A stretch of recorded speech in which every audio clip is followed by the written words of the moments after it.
Sige, drill natin. What is the largest continent of the world that occupies 30.1% of the Earth? Asia. Very good. What about for the smallest country of the world? Vatican City. Ayan. What about for which country that has the capital of Havana? Havana. Cuba. Okay? Nasabi ko yun kanina? Ay, hindi pala. Okay. Pag tinanong ka naman sa board exam, is Pluto a planet? Sagot?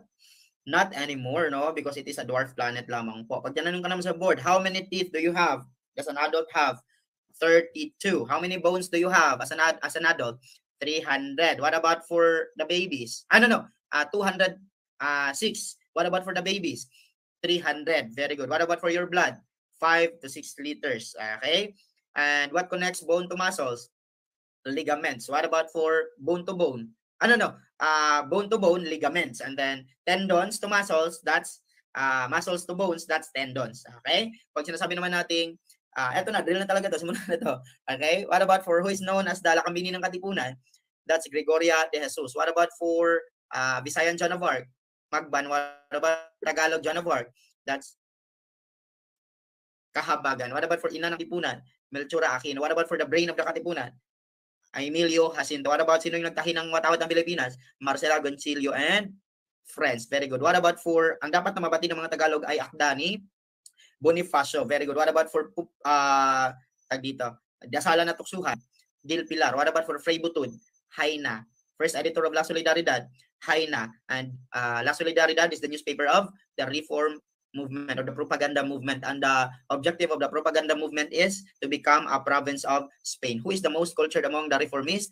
That's Rizal. And Rizal, Haina, del Pilar are known as the triumvirate of the Katipunan. Si Pilosopong Tasio sa totoong buhay, siya ay si Pasiano. Sino naman po yung estudyante na iniwan ni Paulita Gomez? Lawyer student siya na gustong turuan ng mga Indio ng Espanyol. That's Isagani. Very good. Sino naman po si Ibarra sa El Fili? Si Simon. Sino naman po yung nagsabing I should die without seeing the dawn breaks to my homeland? That's Elias. Paano namatay si Doña Pia? Sa panganganak, giving birth. Sino yung anak? Si Maria Clara. Meek and submissive. Si Maria Clara. Sino yung ama ni Maria Clara? Si Padre Damaso. Again, sino? Si Padre Damaso. Punta tayo sa country na largest sa Central Asia. Central Asia. Kazakhstan. What about for North Asia? Russia. What about for East Asia? China. What about for Western Asia? Arabia. What about for Southern Asia? India. Anong mnemonics natin pag nakakalimutan? KC, Isaw, Chern. Very good. Pag sinasabi natin smallest country in Asia, Maldives. Smallest country in the world, Vatican. It is a point of the orbit of the Earth that is nearest to the Sun, closest to the Sun. Palapit, perihelion. Sun, perihelion. Okay? Palayo naman po, farthest, that's aphelion. Kapag naman po ang moon malapit sa Earth, that's perigee. Pag away, apogee. Okay? Pag may P, palapit. Pag may A, palayo. Very good. What about for, ano yung, ang atoms ay nag-tightly packed sila? Solid. Ano yung hottest gas? Acetylene. Pero yung hot gas sa ating types of matters, plasma. Very good. What is the best-selling novel? Don Quixote. Very good. Don Quixote, sinundan siya ng may Tale of Two Cities, okay? And then yung pangatlo, Lord of the Rings. Ang pang-apat po ay ang The Little Prince. Very good. Next po ang tinatawag nating sinulat sa crayons na novel na nagiging sikat. Ang Ulysses. Sino sumulat dyan? Si James Joyce. Very good. Who is the fictional character po na nag-appear 3 times sa mga play ni Shakespeare? Si Falstaff, di ba? Si John Falstaff. Okay? Sino naman po ang main character ng Hamlet? Si Hamlet. Anong theme ng Hamlet? To be or not to be. Very good. Anong meaning ng to be or not to be? Indecision. Very good. Ano naman po ang theme ng Macbeth? Man's overwhelming ambition for power. Ano ang theme ng Merchants of Venice? That's mercy droppeth as a gentle rain. Okay? So, mercy is spontaneous and freely given. That's a metaphor. Okay? Pag sinasabi naman po nating Romeo and Juliet, that's love and war, which is not part of the most influential books of the world. Romeo and Juliet. The greatest sonnet writer, that's Shakespeare. The greatest Bard of Avon, that's Shakespeare. Okay? So, that's all about Shakespeare. Pag sinasabi naman po natin theme ng The Last Leaf, sacrifice and selflessness. The Gatsby. F. Scott Fitzgerald. What about for Alice in the Wonderland? Lewis Carroll. Sino naman po yung Scarlet Letter? That's Nathaniel Hawthorne. Sino naman po yung Moby Dick? Herman Melville. Sino naman po yung Animal Farm? George Orwell. Sino naman po yung Pride and Prejudice? Jane Austen. Sino naman po yung Letters for Celia? Ben Jonson. Sino naman po yung Daniel Deronda? That's George Eliot. Sino naman po yung Silas Marners? That's George Eliot pa rin. Yung Silas Marners, George Eliot. Ano yung pen name ni George Eliot? No. Mary Ann Evans. George Eliot yung pen name niya. Ang real name niya ay Mary Ann Evans. Sino naman po yung Flower Rose? By Exupéry. Sino naman po yung Iliad and Odyssey? Kay Homer. Sino naman po yung Aeneid? Kay Virgil. Again, Aeneid kay Virgil. Sino naman po yung Mrs. Dalloway? Virginia Woolf. Again, Mrs. Dalloway, Virginia Woolf. Sino naman po yung 1984? George Orwell. Si Boxer, anong animal siya? Horse. Again, si Boxer, anong animal siya? Horse. What about for A Poison Tree? That's from William Blake. Ano yung tree na yon? Apple. And the apple represents as trap. Sino naman po ang author ng The Count of Monte Cristo? That's Alexander Dumas. Sino naman po ang author ng Gitanjali?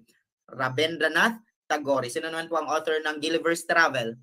That's Jonathan Swift. Sino naman po ang author ng The Necklace?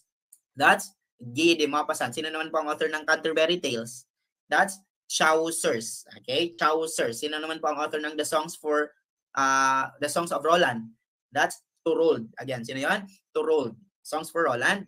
Thorold. Ayan. The longest epic? Mahabharata. Again, the longest epic? Mahabharata. Uncle Tom's Cabin. Sino sumulat? Si Uncle Harriet Beecher Stowe. Vanity Fair. Sino sumulat? Si William Makepeace Thackeray. Again, sino yan? Si William Makepeace Thackeray. What about for Thackeray? Sorry, Thackeray. What about for limutan ko yung iba. Wala na.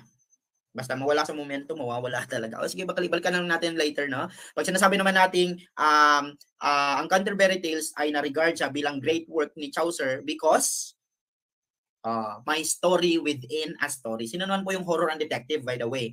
That's Edgar Allan Poe, di ba? Believe nothing on what you hear and half on what you see. Okay? Pag sinasabi naman po nating ano yung nobela na nagsimula sa linya na Call Me Ishmael. Ano yun? Kay Moby Dick. Sino sumulat ng Moby Dick again? Sir Herman Melville. Punta naman tayo sa social science. Pag sinasabi natin two chambers combine into one, unicameralism. Pag ang executive, kinontrol niya ang dalawa, executive at legislative, that's parliamentary.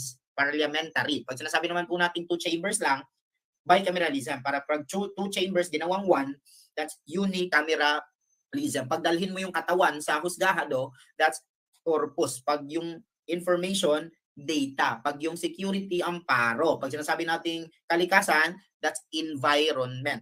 Okay? Pag sinasabi naman po natin ano yung sinong poet ang nagsabi na I took the one that is traveled by few. That's Robert Frost. Stopping by woods in a snowy evening, that's from Robert Frost. Mark Twain, sino yun? Si Samuel Clemens. What about for Invictus? Sino yun? Si Ernest Henley. Okay? What about for If? Rudyard Kipling. Very good. Again, Rudyard Kipling. Pag sinasabi naman po natin sino sumulat ng Aesop's Fables, si Aesop. By the way, what is the greatest collection of fables? Aesop's Fable. Okay? What about for vivid geographer who make mythical descriptions? Mythical geographer who make vivid descriptions. That's Homer. Okay? Homer. Punta naman tayo sa extreme points of the Philippines. Ang atin pong coastline, 36,000 yon, di ba? So, ano ang equal doon? Twice as the United States. Tandaan nyo po yun. Ano yung pinakamahabang coastline? Canada. Okay? Ano yung sumunod?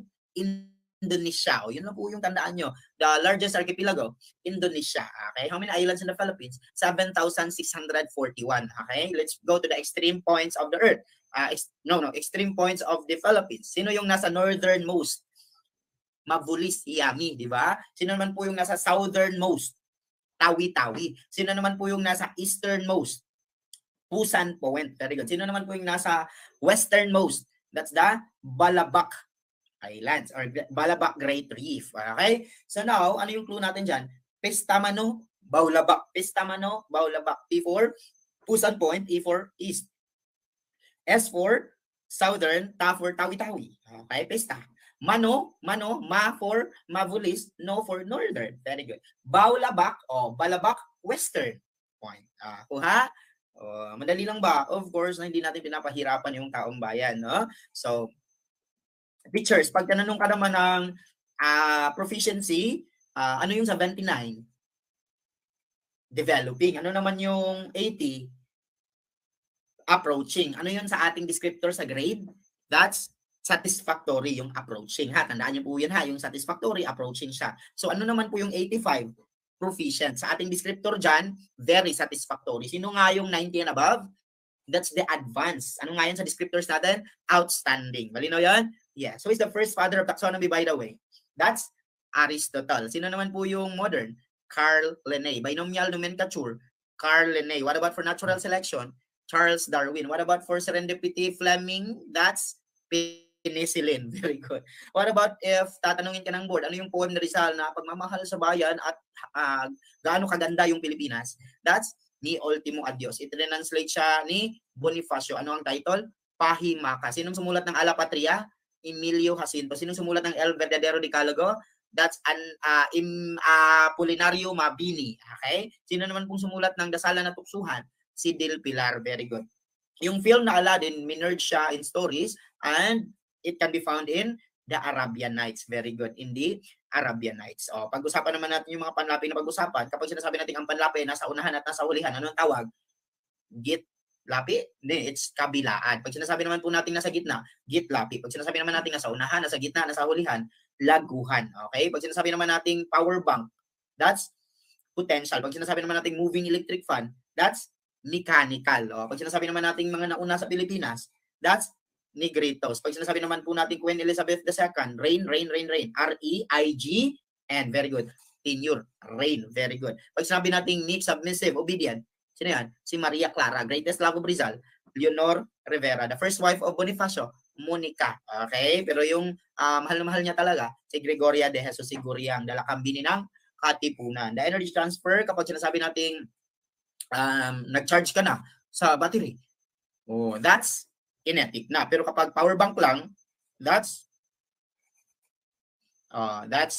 potential. Okay? Pag sinasabi naman po nating educated Filipinos, that's ilustrados. Pag sinasabi naman po nating mga taga-West, Creoles. Pag sinasabi natin Espanyol ka, isinilang ka sa Espanya, Peninsularis. Kapag Espanyol ka, isinilang ka dito, that's Insularis. Kapag ikaw ay native lang, Indio. Kapag ikaw ay may dugong banyaga, Mestizo.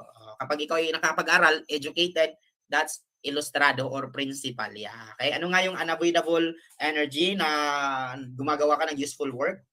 Entropy. Again, entropy. Unavoidable energy for doing useful work. That's entropy. Relationship naman tayo. Kapag na-harm ka tapos nag-benefit yung isa, that's parasitism. Pero kapag hindi ka na-harm, nag-benefit siya, that's commensalism. Kapag naman po na-harm kayong dalawa kasi nag-competition kayo. Mango and avocado, competition yan. Pero kapag naman po orchid, mango, that's commensalism yan. Kapag naman po kalabaw, kinain yung grass, that's grazing yan. Kapag naman po walang nag-benefit, walang na-harm, that's commensalism. Pag naman po pinatay yung isa, ang isa nag-benefit, that's predation. Okay? Malinaw ba? Yeah. So pag sinasabi naman natin yung mga propagandists, sila po yung nagmulat sa mga Pilipino na nangangailangan tayo ng freedom. What is Bonifacio's way of fighting? Armed struggle. What about for Aguinaldo? Armed struggle. What about for Benigno Aquino? That's non-violence. Tulad kay Mahatma Gandhi. Forgiveness yung kay Mahatma Gandhi, no? And then, non-violence din. Okay? So, if you're able to cope with the drills, abay, palakpakan mo yung sarili mo, magaling ka na. Ibig sabihin po, hindi ka na maiiwan pagdating ng board examination. Dahil po, napakarami mo na pong naisagot, and I hope and pray na hindi mo yan makakalimutan, basta't iyo lamang po itong uulitin hanggang sa ma-master mo ang konsepto at hindi masasayang yung mga energy iginugol mo sa atin pong drill every Friday. Natuto ba? Pag natuto ka, pahingi naman po ng heart dyan. Maraming salamat po sa ating mga star senders. Maraming salamat po sa ating mga super sticker purchasers.